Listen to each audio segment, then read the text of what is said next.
Hi there, welcome to Games Over Qualia. My name is Devon. These videos work in 3 different parts. First, you send me your game and you fill out this form about your intended experience. Second, I'll play the game completely blind and then I explain what I think the game was trying to do. Third, I compare my blind experience with your intended experience and we'll see if they align or if they don't. Today's game is called Orion Wars by Sneeden Software, and it was submitted by Mr. Terrible. This is the only thing he wanted me to know before going in. So knowing that, let's go in. Okay, I have just played, what is this called? Orion Wars. I've recorded my thoughts, my first impressions right here. So we'll listen to my experience as we watch my first playthrough of the game. Orion Wars seems to be an RTS game. I'm not particularly knowledgeable about RTS games. All I know is about Civilization, Command and Conquer. That's pretty much it. I don't know if that's what this qualifies as. Anyway, this one almost seems like an arcade experience. The first part of this gameplay, I had gone through the tutorial, and the tutorial, it was easily broken because this game isn't finished yet. I ended up needing to kind of figure out things as I went. The gameplay that I have is not very good. It turns out I actually did get much better at the game, but I forgot to record all that footage. So you'll just have to believe me. It actually was pretty easy for me to grasp and understand. However, that didn't really make it that interesting to me, which I thought was odd. I got pretty used to the rhythm of the game, and that sounds a little weird to use that term, rhythm, for this type of game. Usually whenever you talk about rhythm in a game, you're talking about action games, or at least I am. If I'm playing Downwell or Dead Cells, those games have a sort of rhythm to them, right? Where I'm going forward, I'm doing my go-to strategy, I'm making tweaks on the fly, and then I just continue with that kind of tweaking kind of gameplay. And in this one, that's kind of what happened. Even though the gameplay, it seems like it should be slower. Everything moves very fast in this game. The way that I would describe this game is kind of like a race. I would say that everyone is racing to either conquer the entire star system, or you're trying to get to the bottom of the research chain to get to the singularity first. I think there's other things that can happen in this game too, but I didn't really understand. For example, there was one part, and I can't show it here because I forgot to record it, but there was a part where one of my planets got sucked into a black hole, or so it seemed. I'd never seen that except for that one moment, and I didn't know what it meant because it actually happened as I won the game. So not sure what that was about, but that seemed pretty interesting. You can see how the gameplay is. You choose from among different races or different species of aliens. There's some home planets that you have, and then there's rogue planets. And basically you just have to get to a rogue planet and then conquer it, and then try to conquer the entire star system. And it feels like this is a race. It feels like that from the very beginning. And the reason why I want to say that is because when I first played this game, and I think all the subsequent times, it takes literally 10 seconds for your opponent to grab that other planet. And in fact, because the tutorial didn't complete for me, I didn't really understand how to navigate. I didn't understand how to move my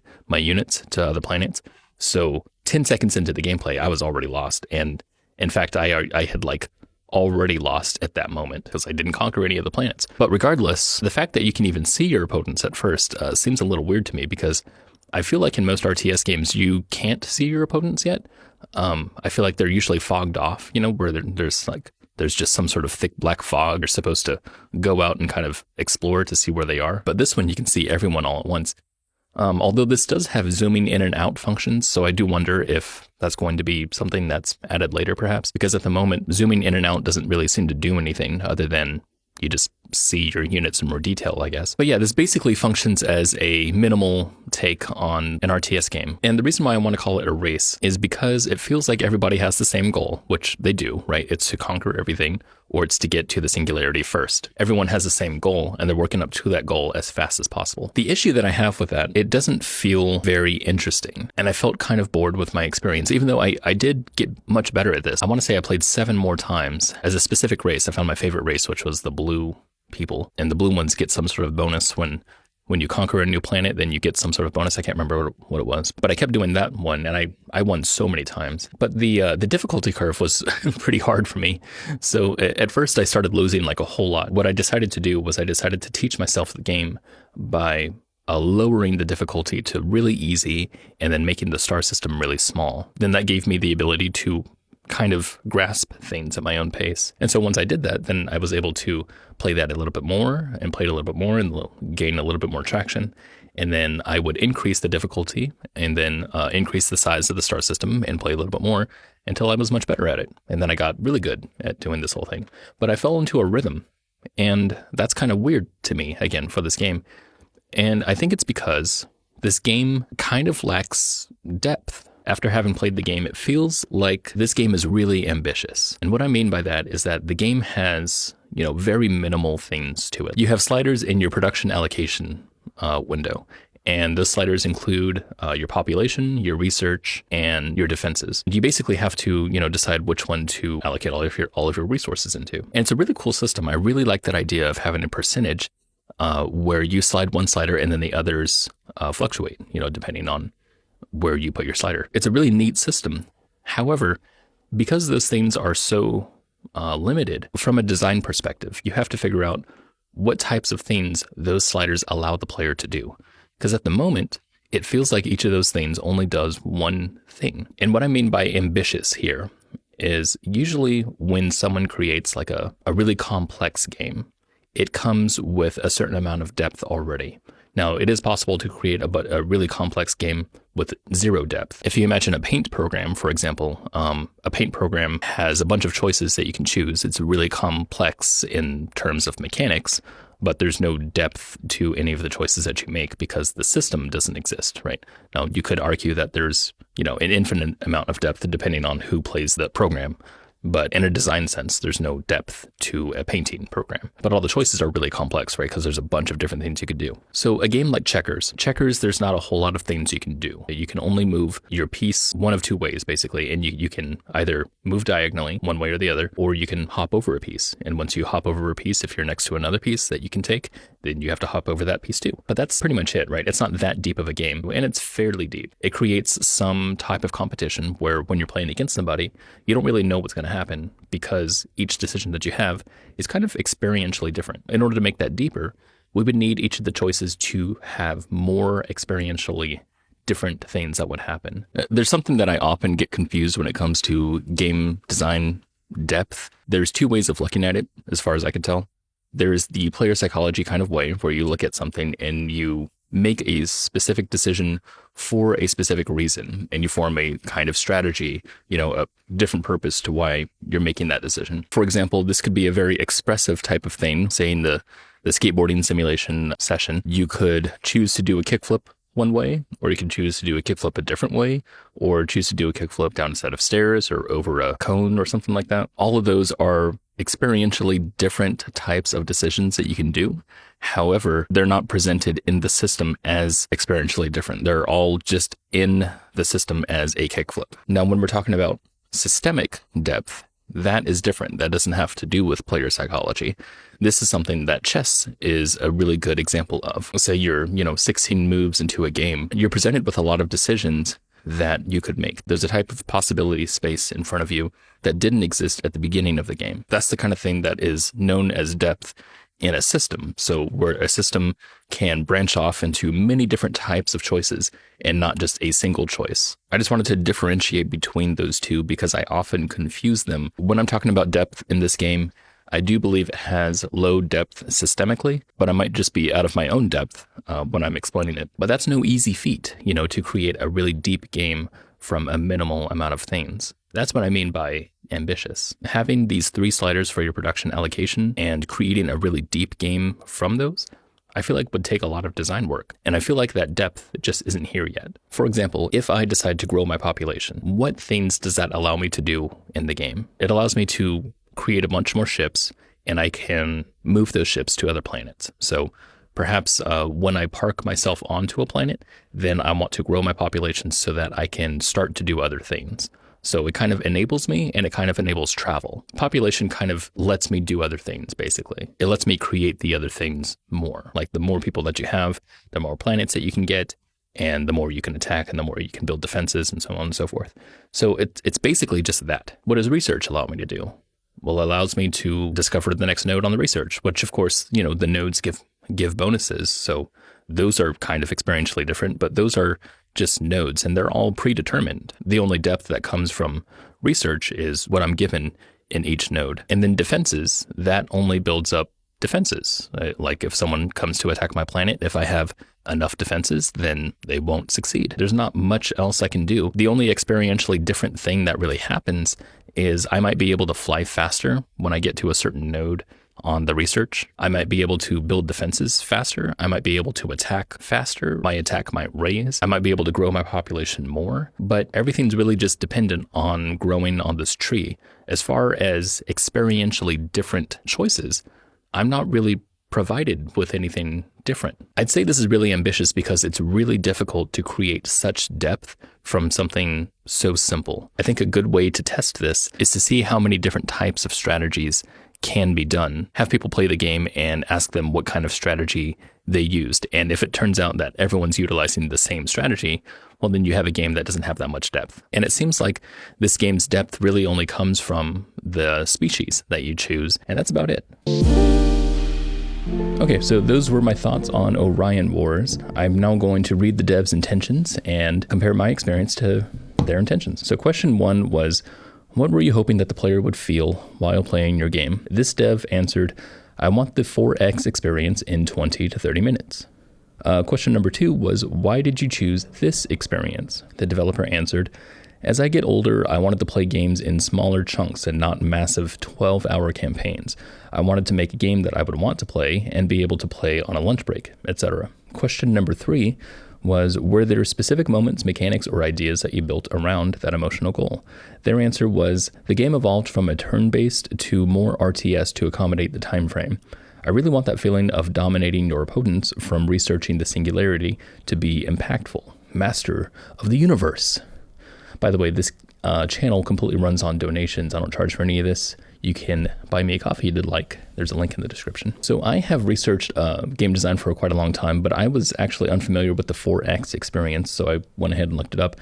And it turns out I actually had read this before. So the 4X experience, according to Wikipedia, is explore, expand, exploit, and exterminate, which was, I guess, coined by designer Alan Emmerich to describe Masters of Orion. So the 4X experience, I think, usually comes from these turn-based strategy games where you have, like a big map in front of you, you're someone, and you have to go out and explore, you have to exploit your systems, and then you have to expand your kingdom, basically, exploit your systems and your positioning, and then exterminate the other places. It's basically manifest destiny, right? So trying to become the biggest and best that there ever was. As far as I know, anyway, because I don't play these games a whole lot. And I know I say that often, but it is because I'm a filthy casual. You're just gonna have to deal with that.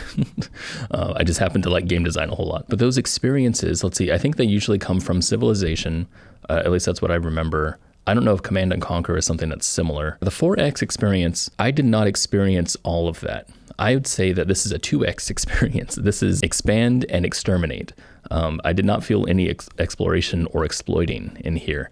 I think really what's happening here, because of those answers seemed like they were trying to condense this genre, this big genre, into something that's much smaller for a time frame. Like you said, 20 to 30 minutes. 4X experience in 20 to 30 minutes. I didn't feel any exploration because there's not much here to explore. Let's talk about exploration for a little second. So someone had submitted a game to me one time that was about exploration, and I think it was called Netherguild, dungeon crawlers, things like that. Netherguild. They also had one that was called Oil Pit. Those games were actually pretty unique. You should check them out if you want. There's a link in the description for each of them. Something that they had was this sense of mystery. And I think mystery is really what fuels exploration, right? Exploration means that you're trying to venture off into somewhere that you're unsure of, and you want to go see what's there. I'd say in the beginning of, games like Skyrim or Breath of the Wild or Tears of the Kingdom, something like that, one of the games that had this as a design philosophy, where it was exploration, was the original Legend of Zelda for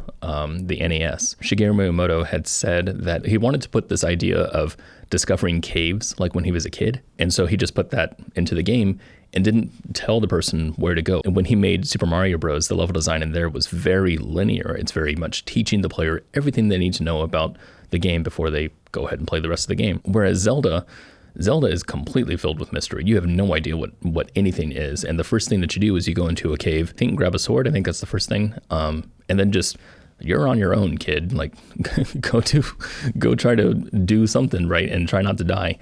And that's that's what exploration is, right? Exploration is trying to find out what else is out there. In fact, I think another game that did this that was more recent, Tunic. Tunic is full of mystery. You really need to explore in that game to make any sense of it. Another one that comes to mind is The Witness. The Witness is filled with mystery. You don't really know what kinds of puzzles you're going to come across, and you're really unprepared. And so you just venture out and you just try to figure out what's going on. That kind of exploration in a surface sense, for sure, exploration does exist in this game, as in you travel from one planet to the next, but I never feel like I'm exploring ever, right? Because I can see the entire map from the beginning. Command and Conquer, and I'm not sure if Civilization does this too. They have the fogging of the maps, right, where they just kind of obscure everything from your vision. And in some sense, that does evoke mystery because you don't know what's in the fog, for sure. If I recall correctly, in Command and Conquer, or might have been some other games that I'm thinking of, where you have to go get ore and you have to mine stuff. In those games, you don't know where it's going to be.